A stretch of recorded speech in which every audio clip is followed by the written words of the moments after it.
Hello, good people. This is Sherry, owner and designer for Sharika Originals Handcrafted Gifts, where we create jewelry for those who are deliberately different. We also create YouTube tutorials to bring out your creative genius.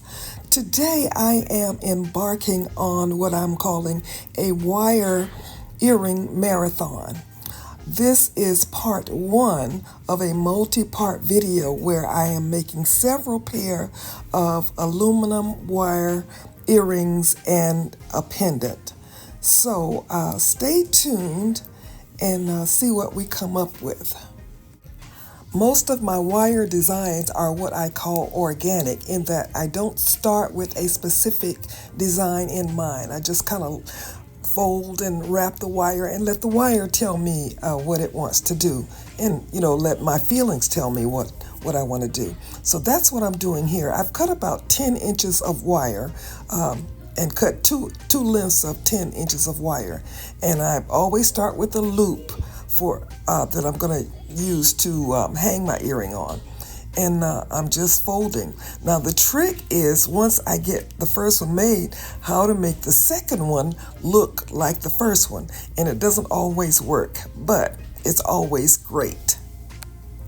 Now this wire is 12 gauge aluminum wire. It's a very soft wire and it's very easy to work with.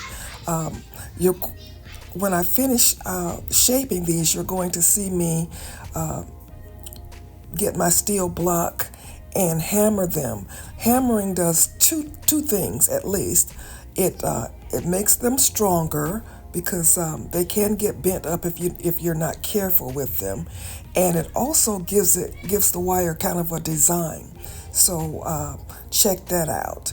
There's a link in the description on an Amazon link to show you where you can get this wire from.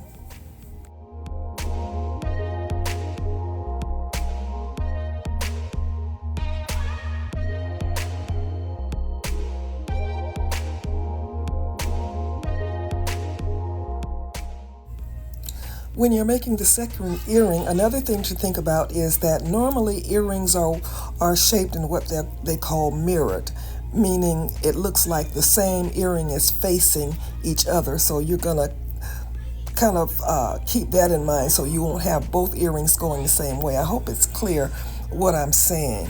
But as you design, you will begin to notice that.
If you look closely, these are not exactly alike, but they're close enough to each other's design so that you know that they do go together.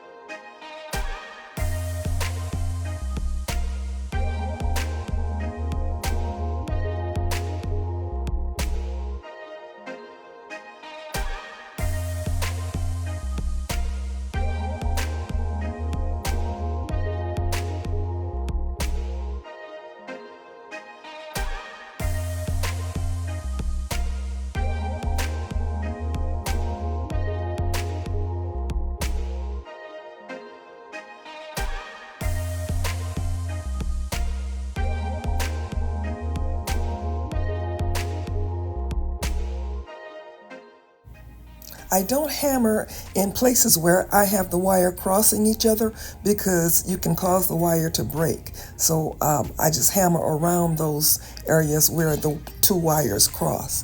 So be careful of that.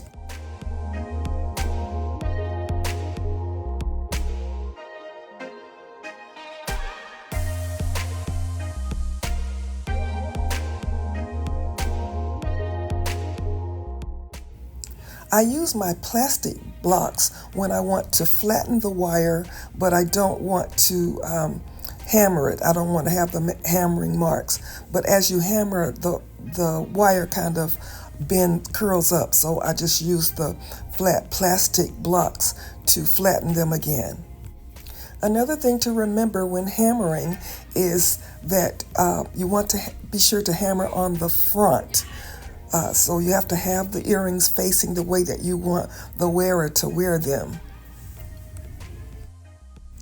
I'm going to make a pair of ear wires now for these earrings. I cut 20 gauge wire about 2 to 2.5 inches long. If it's too long, I can cut it off at the end. And on these ear wires, I'm going to connect them to the earring before I make my loop. That way I have more security. There's less chance of the ear wire coming apart from the earring. The pliers that I'm using to fold the earring, these are called bail making pliers. You don't necessarily have to have them, but you should have a piece of stick or something to fold your earring for the part that goes in your ear.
Be sure to sand the edge of your wire for your ear wires because the wire is very sharp and it could cut someone if you don't take the sharp edges off of the wire.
Here's how they turned out. I really like them. They are pretty long, almost 3 inches long, but I really like them. These earring cards, a friend of mine in our YouTube subscriber let us know about these beautiful earring cards. You can get them on Amazon, and I have a link to where you can get them from in the description. Stay tuned for part 2, where I show how I make these other earring styles and a pendant.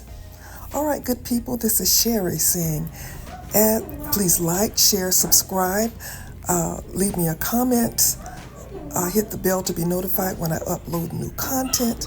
And this is Sherry saying, as always, be blessed.